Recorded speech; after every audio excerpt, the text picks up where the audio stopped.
हाँ जी, आज हम चैप्टर पढ़ने वाले हैं एरिया रिलेटेड टू सर्कल। और इसका बेसिक देखो, सबसे पहले क्या है, इसके अंदर एक टर्म यूज होती है सेक्टर, दूसरी टर्म यूज होती है सेगमेंट। इस चैप्टर में ये दो चीजें हैं, पहले इसका मीनिंग समझते हैं कि सेक्टर क्या होता है और सेगमेंट क्या होता है। सेक्टर के अंदर भी दो चीजें होती हैं, एक होता है हमारा माइनर सेक्टर, एक होता है हमारा मेजर सेक्टर। माइनर सेक्टर और मेजर सेक्टर। इसी तरीके से एक होता है हमारे पास माइनर सेगमेंट, एक होता है हमारे पास मेजर सेगमेंट। मेजर सेगमेंट, इतनी बात क्लियर है। अब ये सारी चीजें मैं आपको डिफाइन करने वाला हूं कि क्या होता है। सबसे पहले मैं आपको सेक्टर के बारे में बताता हूं। जैसे कोई सर्कल है, इस सर्कल के अंदर आपने कोई भी दो रेडियस ड्रॉ कर दी, ये आपने ये दो रेडियस ड्रॉ कर दी। इन दो रेडियस के बीच में जो एंगल आ रहा है, उसको मैंने दो रेडियस के बीच में जो एंगल बन रहा है वो है थीटा। वो क्या है? थीटा। तो अब आप दो रेडियस और ये उसकी आर्क, ठीक है। अब अगर मैं ध्यान से देखूं तो एक, अगर ये थीटा जो कितना है और ये मेरी ये आर्क आ गई है ना, तो ये दो रेडियस और आर्क के बीच का जो एरिया होता है, दो रेडियस और ये आर्क, आर्क पता है ना क्या होती है? आर्क क्या होती है हमारे पास? जो हमारी सरकमफ्रेंस का एक पार्ट होता है, ठीक है। तो दो रेडियस और आर्क के बीच का जो एरिया होता है उसको हम सेक्टर कहते हैं। दो रेडियस और आर्क के बीच का एरिया क्या होता है? हमारा सेक्टर होता है। क्लियर होगी मेरी बात? अच्छा, इसमें भी देखो दो तरीके से अगर इसको देख सकते हैं। एक तो मैंने ये ले लिया, ये वाला एंगल। उल्टा भी तो ले सकते थे, ये वाला एंगल कौन सा होगा? टोटल कंप्लीट एंगल होता है 360। ये हुआ थीटा, तो ये बचा हुआ कितना हुआ? 360 माइनस थीटा। 360 minus theta. तो हमारा क्या हुआ कि अब देखो, ये वाला भी एरिया हो गया, ये वाला जो बचा एरिया है। अब हमारे पास क्या होता है, जो एरिया छोटा होता है उसको कहते हैं माइनर सेक्टर, और ये मेरा है मेजर सेक्टर, है ना। दो रेडियस और आर्क के बीच का एरिया सेक्टर होता है। अब अगर जब भी मैं दो रेडियस बनाता हूं, दो रेडियस जब भी बनाता हूं, तो एक मेरा ये कम वाला एरिया आ गया, एक ये मेरा बड़ा एरिया आ गया, ये वाला। तो ये भी तो अगर देखा जाए, दो रेडियस और आर्क इस बार कौन सी ली? ये वाली ली, ये वाली आर्क है ना। तो ये वाली बड़ी, ये छोटी आर्क और ये बड़ी आर्क। बड़ी आर्क के कोरस्पोंडिंग बड़ा एरिया आएगा, छोटी आर्क के कोरस्पोंडिंग छोटा एरिया आएगा। दो रेडियस और आर्क के बीच के एरिया को सेक्टर कहते हैं। अगर जब भी हम दो रेडियस बनाते हैं तो हमारा इसके अंदर दो सेक्टर नजर आते हैं, एक माइनर सेक्टर और एक मेजर सेक्टर। माइनर सेक्टर कौन सा होता है? जो कम वाला एरिया होता है, दो रेडियस और आर्क के बीच का एरिया। ये मेरा, हमारा क्या हो गया? Minor sector. और बचा हुआ जो हुआ वो क्या हुआ? हमारा मेजर सेक्टर, क्योंकि ये ज्यादा सेक्टर, ज्यादा वाला एरिया था। ज्यादा एरिया वाला मेजर, कम वाला माइनर, ठीक है। सेक्टर की डेफिनेशन क्या है बताओ जरा? दो रेडियस और आर्क के बीच का एरिया सेक्टर कहलाता है। इतनी बात क्लियर होगी? इसमें माइनर और मेजर समझ में आ गया? भैया माइनर और मेजर क्या होता है? माइनर और मेजर क्लियर हो गया? तो हमारा माइनर और मेजर सेक्टर आपको क्लियर है अच्छी तरीके से? ये ठीक है। आगे चलते हैं।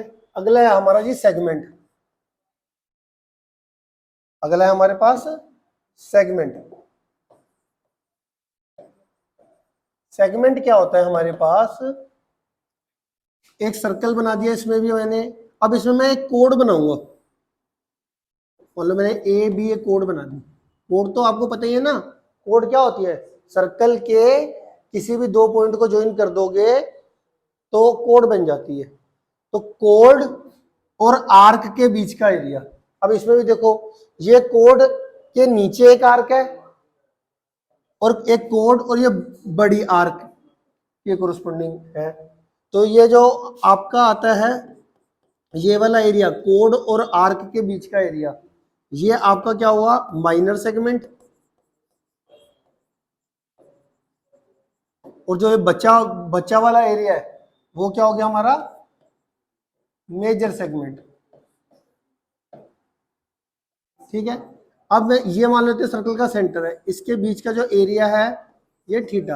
अच्छा ये भी देख लो एक दोनों में कॉमन बात, ऐसे भी हम डिफाइन कर सकते हैं माइनर मेजर को। देखो टोटल एंगल कितना होता है 360, अगर मैं 360 का आधा कर दूं तो कितना होता है 180। अब 180 डिग्री हुआ तो माइनर सेक्टर और मेजर सेक्टर का एरिया क्या हो जाएगा, बराबर हो जाएगा, होगा कि नहीं होगा। ये देखो जैसे अगर दो रेडियस के बीच में एंगल आना हुआ 180, तो माइनर सेक्टर का और मेजर सेक्टर का एरिया बराबर ही होगा ना, क्योंकि हमारे पास आर्क दोनों की सेम हो गई। ठीक है, अगर 180 से छोटा अगर कोई एंगल हुआ, जैसे मान लो जी 160 हो गया एंगल, तो बचा कितना वहां पे, टोटल एंगल कितना होता है 360, तो 160 ये रहा तो 200 ये रहा। अब देखो छोटे एंगल के कोरस्पोंडिंग माइनर सेक्टर निकलेगा, बड़े एंगल के कोरस्पोंडिंग मेजर सेक्टर निकलेगा, है ना। क्लियर हो रही है ये बात आपको। अब आ जाते हैं जी इनके फॉर्मूले पे, इनके फॉर्मूले पे आ जाते हैं कि भैया इसका फॉर्मूला क्या होता है। ये आपको बात क्लियर होगी तो इसके आगे हम समझते हैं इसका फॉर्मूला।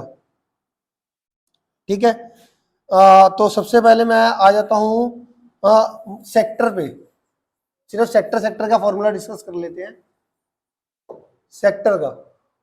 सेक्टर के बारे में डिस्कस कर लेते हैं पहले। ठीक, तो हमारा यहां पर एरिया ऑफ सेक्टर निकालना हो, अगर एरिया ऑफ सेक्टर, उसका फॉर्मूला कितना होता है theta upon 360 into pi r square, theta upon 360 into pi r square. अब अगर मैं यहाँ पे थीटा की वैल्यू 60 डाल दूं, अब क्या होता है ना, कभी कभी तो माइनर मेजर मेंशन नहीं होता, कभी कभी मेंशन होता है, कभी कभी मेंशन नहीं होता कि आपको माइनर सेक्टर का एरिया निकालना है कि मेजर सेक्टर का एरिया निकालना है। तो एंगल के कोरस्पोंडिंग निकाल दो। मैंने यहाँ पे एंगल लिख दिया, मतलब थीटा की वैल्यू दे दी 210, आपको ढूंढने की जरूरत नहीं। अब 210 के कोरस्पोंडिंग जो ये एरिया है वो निकालना है, तो थीटा की जगह पे 200 पुट करो, रेडियस पुट करो, आपका आंसर आ जाएगा, बात खत्म। तो अगर एंगल के कोरस्पोंडिंग सेक्टर का एरिया या सेगमेंट का एरिया निकालना है तो माइनर मेजर को भूल जाओ, एक बात होगी। बट वैसे माइनर मेजर मैंने आपको बताया, समझ में आ गई ना मेरी बात। तो यहां पर एरिया ऑफ सेक्टर ये आ गया theta upon 360 into pi r square, ये सेक्टर का एरिया है, एरिया का फॉर्मूला आ गया। इसी तरीके से एक हमारे पास होता है सेगमेंट, इसका क्या है, इसका कई टीचर तो लिखाते हैं पूरे सर्कल के एरिया में से माइनस करवा देते हैं ट्राइंगल का, जैसे पूरे सर्कल के एरिया में से ट्राइंगल का एरिया माइनस करा देंगे, या सॉरी सेगमेंट का ना, इसमें आपको लिखवाएंगे ओ ए, ये नाम देता हूं मैं P B, O A P B में से ट्राइंगल का एरिया माइनस करा देंगे तो सेगमेंट का एरिया आ जाएगा। सेक्टर के एरिया में से ओ ए पी बी, ये सेक्टर बन रहा है ना, सेक्टर के एरिया में से अगर मैं ट्राइंगल का एरिया माइनस कर दूंगा तो सेगमेंट का एरिया आ जाएगा। दूसरा तरीका देखो क्या होता है कि एक डायरेक्ट, मैंने आर.डी. शर्मा में एक कॉन्सेप्ट पढ़ा था, उसमें डायरेक्ट फॉर्मूला है, वो देख लो। दो फॉर्मूला बताऊंगा एरिया ऑफ सेगमेंट के, एरिया ऑफ सेगमेंट के आपको मैं दो फॉर्मूले बता रहा हूँ, वो देखो कौन कौन से हैं।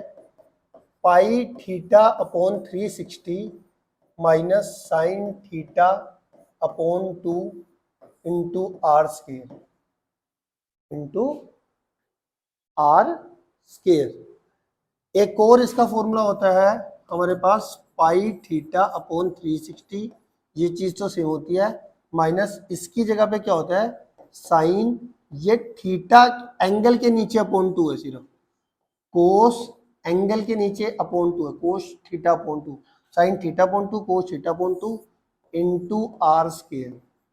ये डायरेक्ट फॉर्मूला है सेगमेंट निकालने का।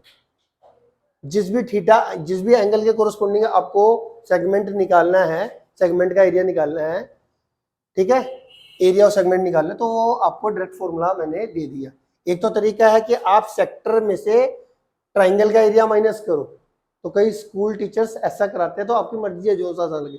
मैं डायरेक्ट कराता हूँ ये वाला मेथड, ठीक है, जिससे कि आपको सिर्फ फॉर्मूला याद होना चाहिए, वैल्यू पुट करो और आपका आंसर आ जाएगा। क्लियर है? अच्छा जी, एक और चीज सेक्टर में पूछते हैं, सेक्टर के अंदर एक और चीज पूछ लेते हैं, लेंथ ऑफ आर्क निकालिए, ये वाली लेंथ, जिस भी एंगल के कोरस्पोंडिंग, मान लो थीटा के कोरस्पोंडिंग मुझे लेंथ ऑफ आर्क निकालनी है, इस थीटा के कोरस्पोंडिंग तो जो सेक्टर का एरिया वो ये वाला है, तो इसमें आर्क कौन सी लोगे आप, ये वाली थीटा के कोरस्पोंडिंग, तो इसकी जो लेंथ ऑफ आर्क लोगे, लेंथ ऑफ आर्क वो कौन सी आएगी, इसका निकालने का फॉर्मूला कितना होता है, theta upon 360 into 2 pi r, theta upon 360 into 2 pi r. Clear है? आ गया समझ में? तो ये हमारे पास लेंथ ऑफ आर्क निकालने का हो गया फॉर्मूला। क्लियर है अच्छे तरीके से? तो ये हमारा बेसिक है एरिया रिलेटेड टू सर्कल का, ठीक है।